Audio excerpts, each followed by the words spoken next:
আমাদের একটা আলাদা নমস্কার, আমি Sumana. Welcome back to another new blog. কেমন আছেন সবাই? এখানে তো পুরো দস্তুর ঠান্ডা পড়ে গেছে এখন।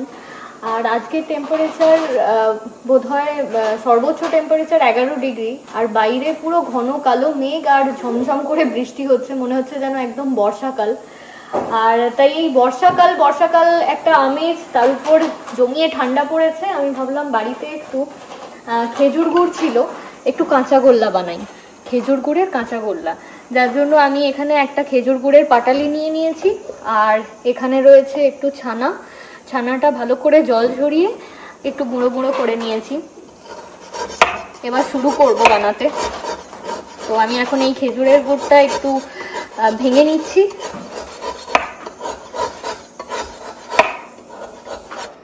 তো আমি এবার এতটা গুড় সম্ভবত লাগবে না, খুব বেশি ছানা নেই।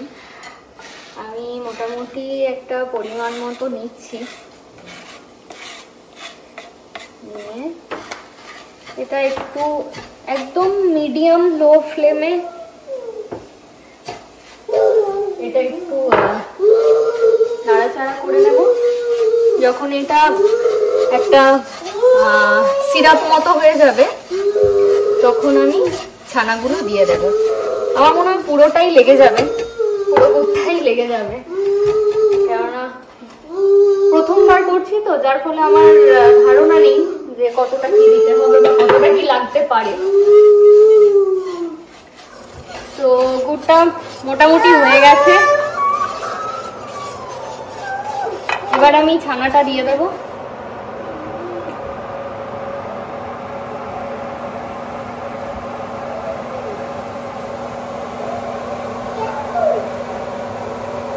আমি এখানে কাঁচা গোল্লা বানাচ্ছি, আর এই যে আমাদের বাড়ির ভূত এখানে ঢুকে বসে আছে।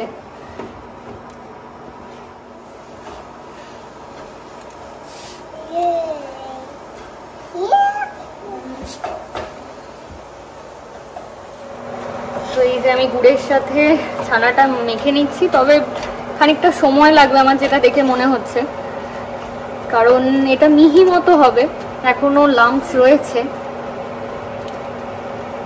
তো 5-7 মিনিট তো লাগবেই।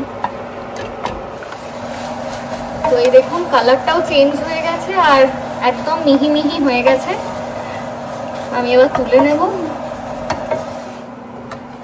তো তুলে নিচ্ছি, একটু ঠান্ডা হলে তারপরে এগুলো নাড়ুর মতো করে পাকিয়ে নেব। একটু স্প্রেড করে দিচ্ছি, তাহলে তাড়াতাড়ি এটা ঠান্ডা হয়ে যাবে। ঠান্ডা হয়ে গেলে পাকিয়ে নেওয়া যাবে তাড়াতাড়ি। আর এখানে আমি কয়েকটা পেস্তা বাদাম রেখেছি, একটু ছাড়িয়ে নিই চটপট করে, তাহলে একটা করে আমি কাঁচা গোল্লার উপরে দিয়ে দিতে পারবো। ঠান্ডা হয়ে গেছে, এবার জানি না কটা হবে, আজকে তো জাস্ট ট্রাই করব বলে বানাচ্ছিলাম।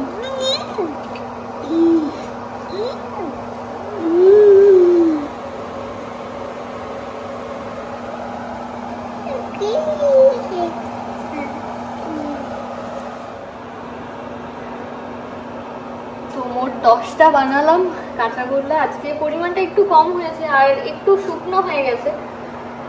নেক্সট টাইম যখন বানাবো আশা করি এর থেকে খুব ভালো বানাতে পারবো।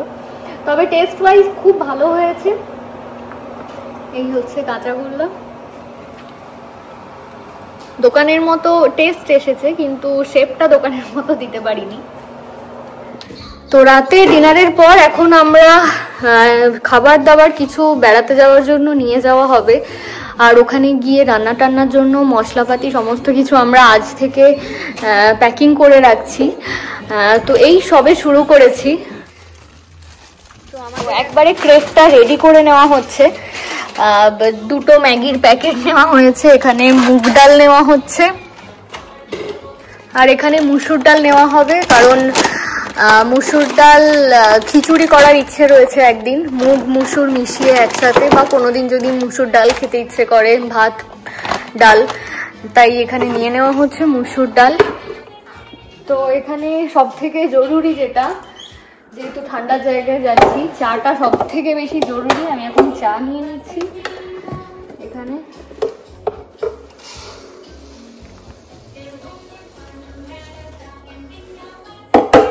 চা, তার সাথে একটু চিনি। চিনি একটা জিপলকে নিয়ে নিলেই হবে।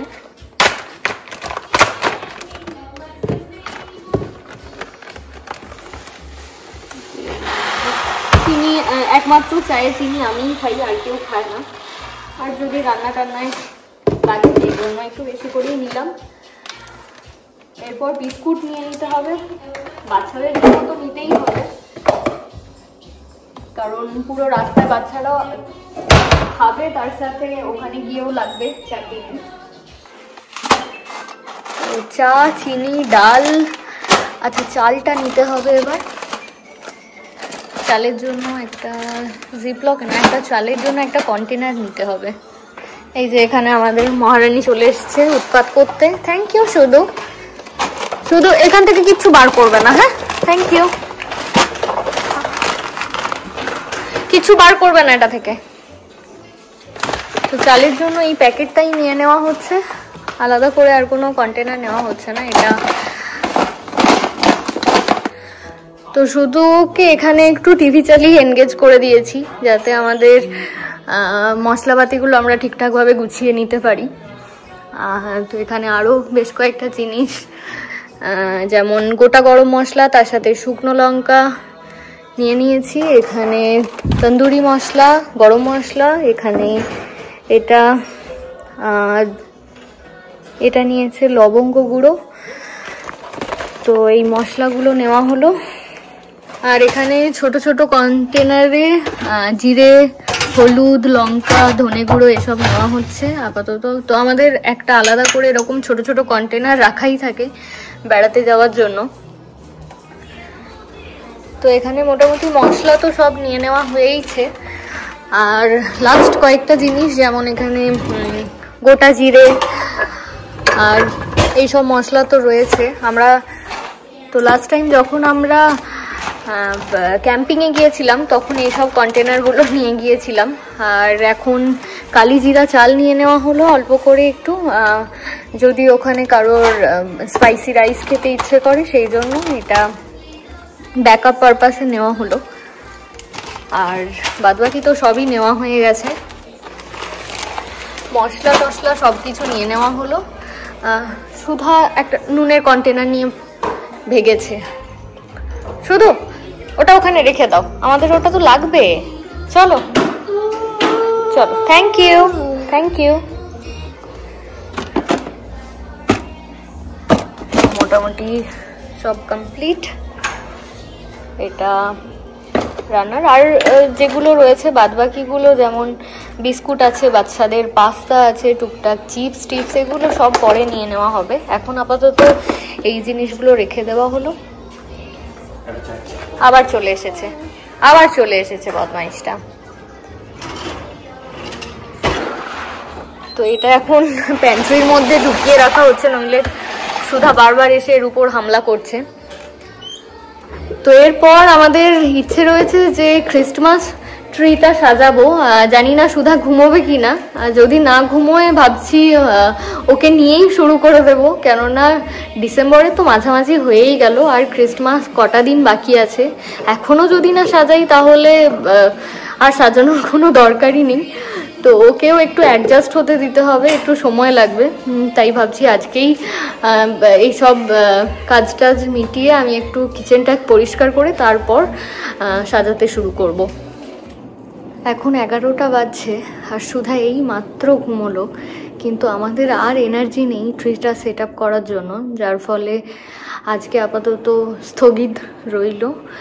আগামীকাল চেষ্টা করব যদি সেট আপ করতে পারি ক্রিসমাস ট্রিটা। তাহলে চলুন আজকের ব্লগটা এখানেই আমি শেষ করব। দেখা হচ্ছে আবার খুব শিগগির পরের ব্লগে। আপনারা সবাই খুব ভালো থাকুন, সুস্থ থাকুন। নমস্কার।